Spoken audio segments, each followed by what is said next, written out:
அனைவருக்கும் வணக்கம். இன்று ஒரு தகவல், அதாவது பார்த்தீங்கன்னா டீ குடிக்கிறதால அதாவது இவ்வளவு நன்மையா அப்படின்னு கேட்க போனா, அவ்வளவு நன்மை இருந்தாலும் இவ்வளவு தீமையா அப்படின்றது தான் இங்க வந்து பெரிய ஒரு ட்விஸ்டாவே இருக்குது. ஸோ இதை பத்தி தான் இந்த செய்தி குறிப்பில் பிரீஃபாக பார்க்க போறோம்.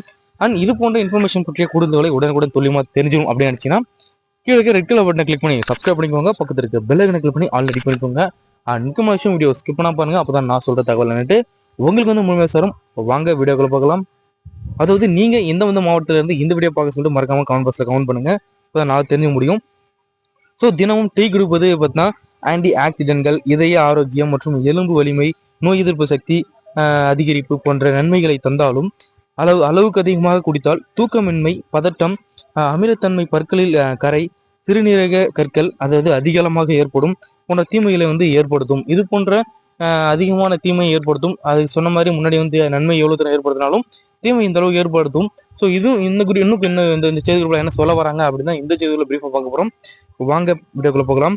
அதாவது நன்மைகள் பார்த்தீங்கன்னா ஆன்டி ஆக்சிடென்ட்கள் சொன்னல, ஃபர்ஸ்டே சொன்னல, அதில் பார்த்தீங்கன்னா டீல உள்ள பாலிபீன்கள் சொல்லக்கூடிய இந்த பிரீஃப் ரேடிக்கல்களை எதிர்த்து புற்றுநோய் மற்றும் நாட்பட்ட நோய்களுடைய அபாயத்தை வந்து என்ன பண்ணுறோம் குறைக்க உதவுகிறது சொல்றாங்க. ஸோ இது போல இதய ஆரோக்கியமாக இருக்கிறதுக்கு உதவும் சொல்றாங்க. எலும்பு ஆரோக்கியம், அதாவது இதய நோய் பக்கவாதம் வருவதற்கான அபாயத்தை வந்து என்ன பண்ணும் குறைக்கும் சொல்றாங்க. ஸோ எலும்பு ஆரோக்கியமாக இருக்கும் சொல்றாங்க.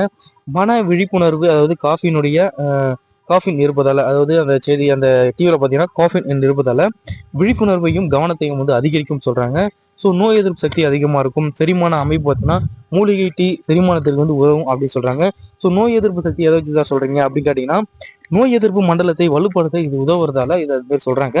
ஸோ தீமைகளை பார்த்தீங்கன்னா தூக்கமின்மை, அதாவது தூக்கமின்மை, பதட்டம் எதனால ஏற்படுதுன்னு பார்த்தீங்கன்னா இந்த டீ குடிக்கிறதால ஏற்படும் சொல்றாங்க. அதிக காஃபின் தூக்கத்தை வந்து கெடுக்கலாம் சொல்றாங்க.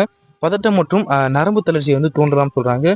அதாவது பற்கள்ல கரை ஏற்படும், அதாவது டீயில் உள்ள டேனின்கள் பற்கள்ல வந்து கரையை ஏற்படுத்தலாம் அப்படின்னு சொல்றாங்க. ஸோ சிறுநீரக கற்களை பொறுத்த மட்டும் அதிக அளவு டீ அருந்துவதால அதில் உள்ள ஆக்சிலேட்டுகள் காரணமாக சிறுநீரக கற்கள் வந்து உருவாக வழிவகுக்கும் சொல்றாங்க. ஸோ இரும்புச்சத்து குறைபாடு ஏற்படும். எப்படி சார் இதை டீ குடிச்சா ஏற்படும் அப்படின்னு கேட்க போனீங்கன்னா உணவுக்கு பிறகு உடனே டீ குடிப்பது உணவில் இருப்பது, அதாவது உணவில் உள்ள இரும்பு சத்தை உடல் உறிஞ்சுவதை வந்து தடுக்கலாம் சொல்றாங்க. ஸோ கவனிக்க வேண்டிய விஷயம் என்னன்னு பார்த்தீங்கன்னா அளவுக்கு, அதாவது அளவு பார்த்தீங்கன்னா ஒரு நாளைக்கு 2 முதல் 3 கப்பு குடிப்பது பொதுவாக பாதுகாப்பானது சொல்றாங்க. ஸோ நேரம் பார்த்தீங்கன்னா வெறும் வயிற்றில் குடிப்பதை தவிர்க்கவும் அப்படின்ட்டு சொல்றாங்க. உணவுக்கு பிறகு குடிப்பது நல்லது சொல்றாங்க. சாப்பிட்டதுக்கு அப்புறம் நீ குடிங்க அப்படின்னு சொல்றாங்க. ஸோ வகைகள் பொறுத்த மட்டும் பார்த்தீங்கன்னா மூலிகை டீ, அதாவது ஹெர்பல் டீ அப்படி சொல்லக்கூடிய காஃபின் இல்லாததால பதட்டம் உள்ளவர்கள் அல்லது தூக்க பிரச்சனை உள்ளவர்கள் இதை வந்து தேர்ந்தெடுக்கலாம் சொல்றாங்க. எதுனா மூலிகை டீ வந்து எடுத்துக்கலாம் அப்படின்னு சொல்றாங்க. ஸோ இது போன்ற இன்ஃபர்மேஷன் பற்றிய கூடத்தொலை உடனுக்குடன் துல்லியமா தெரிஞ்சும் அப்படின்னு நினைச்சீங்கன்னா கீழே ரெட் கலர் பட்டனை கிளிக் பண்ணி சப்ஸ்கிரைப் பண்ணிக்கோங்க. பக்கத்தில் இருக்க பெல் ஐக்கனை கிளிக் பண்ணி ஆல்ரெடி பண்ணிக்கோங்க. அண்ட் முக்கியமான விஷயம், வீடியோ ஸ்கிப் பண்ணா பார்த்ததுக்கு ரொம்ப நன்றி. அண்ட் இந்த செய்தி குறிப்பு பார்த்தீங்கன்னா நாங்கள் வந்து கூகுளில் ஆய்வு செஞ்சு தான் இந்த செய்தி குறிப்பு நாங்கள் உங்களுக்கு அப்லோட் பண்ணுறோம். ஸோ இந்த செய்தி குறிப்பு உங்களுக்கு எப்படி இருக்குன்னு சொல்லிட்டு மறக்காம கமெண்ட் பாக்ஸில் கமெண்ட் பண்ணுங்க. நன்றி, வணக்கம்.